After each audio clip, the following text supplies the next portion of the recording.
Hi there everyone, Wave here. Welcome back to my channels. In this video we're gonna talk about being a musician and an introvert in 2019. I'm just like you guys, a musician but also an introvert.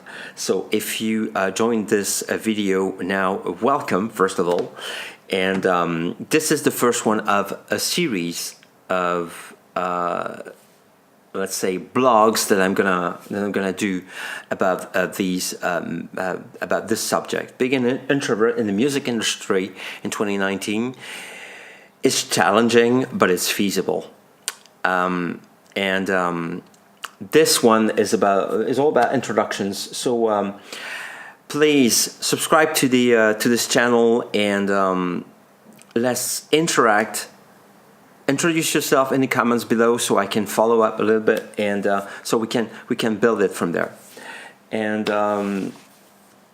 here we go. What about myself? Well, personally, I was born and raised here in this beautiful city of Brussels, Belgium, capital of Europe.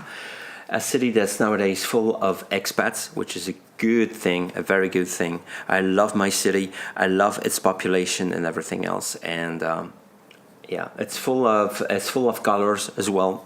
Not as gray as you can imagine. Not as gray as they show you. It's not a hellhole at all. It's a beautiful city, and I love it.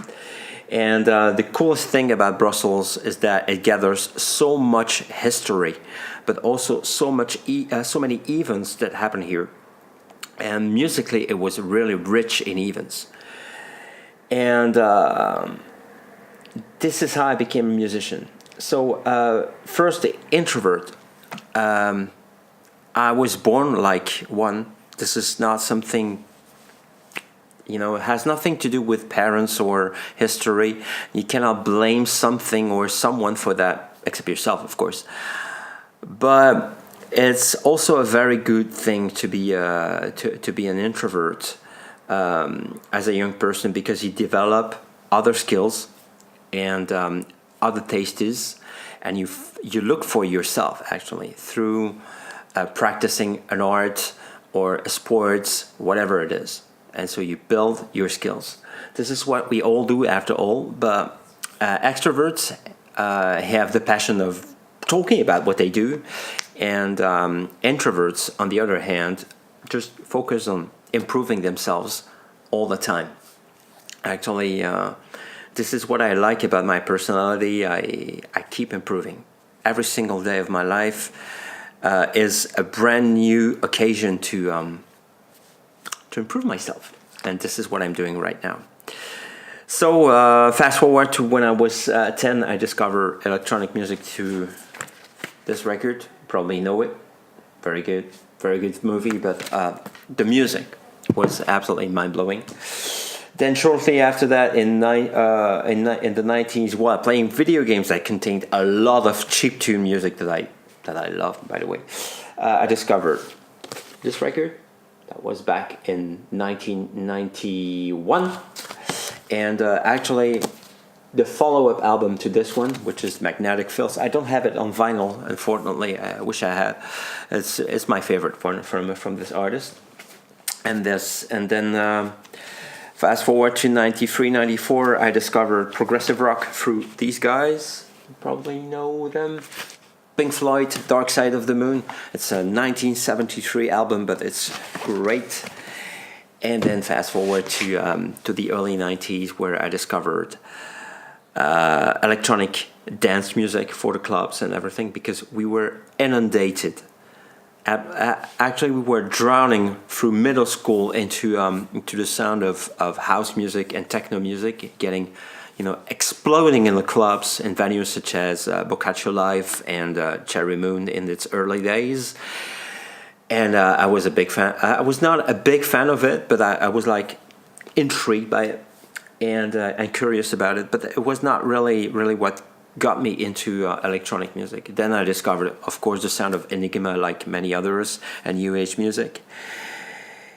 And it felt like there was a missing. There was a gap in the in that range, that spectrum of electronic music available, that would combine house or techno music with the melodic side of let's say new age or records such as Blade Runner, Dark Side of the Moon, or Enigma. And this is where something happened, a culture shock in cities, in German cities such as Frankfurt and Berlin, and it came to my ears.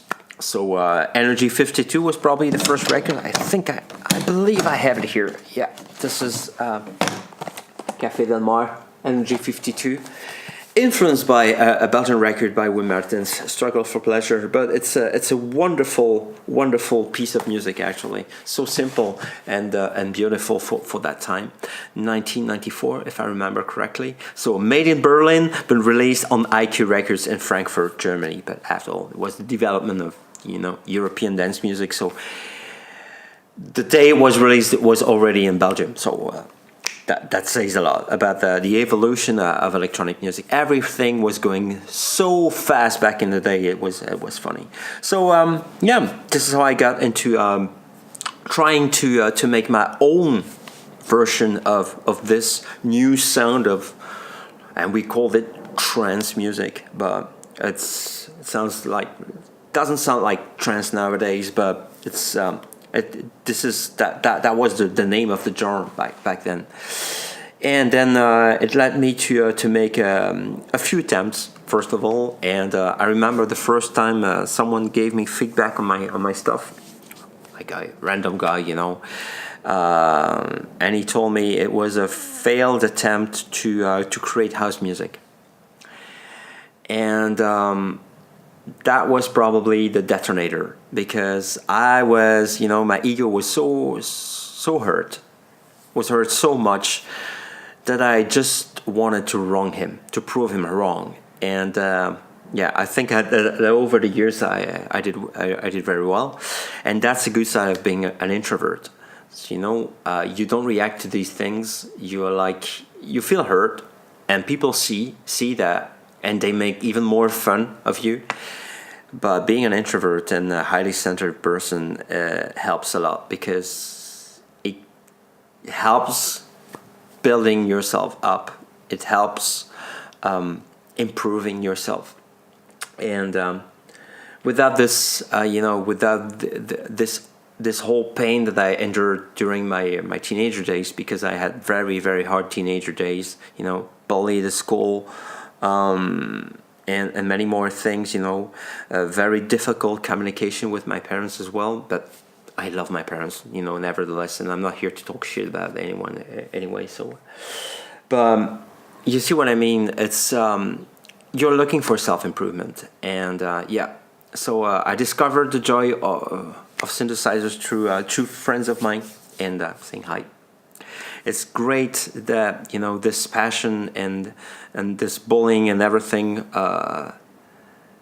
made me in such a way that today I have become a professional musician. I've been doing this for almost 25 years, and as 20 years as Airwave, wasn't here, and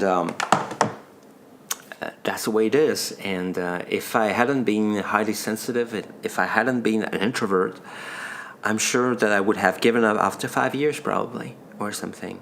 But now, this is the good side of being an introvert. You just keep fighting fighting your own demons. This is how it works. So, what about you now? I would like to know a little bit more about you guys. So please write a comment. Tell me about your story, so we can discuss, so we can interact. And I would like to post other videos about your story, being inspired. And I would like to talk about more subjects that are really on the same page as being an introvert and everything. And so we can build this incredible relationship, and I have a lot of fans, and I praise them. They have become my very best friends. All of them probably. But building a relationship with musicians and introverts just like me, is something that I'm really passionate about. So please write in the comment section and subscribe to this series of videos. Thanks a lot for watching. See you in the next video. I'll probably talk about my definition of success and how biased the common definition of success is in 2019. Thanks a lot. See you in the next video. Bye.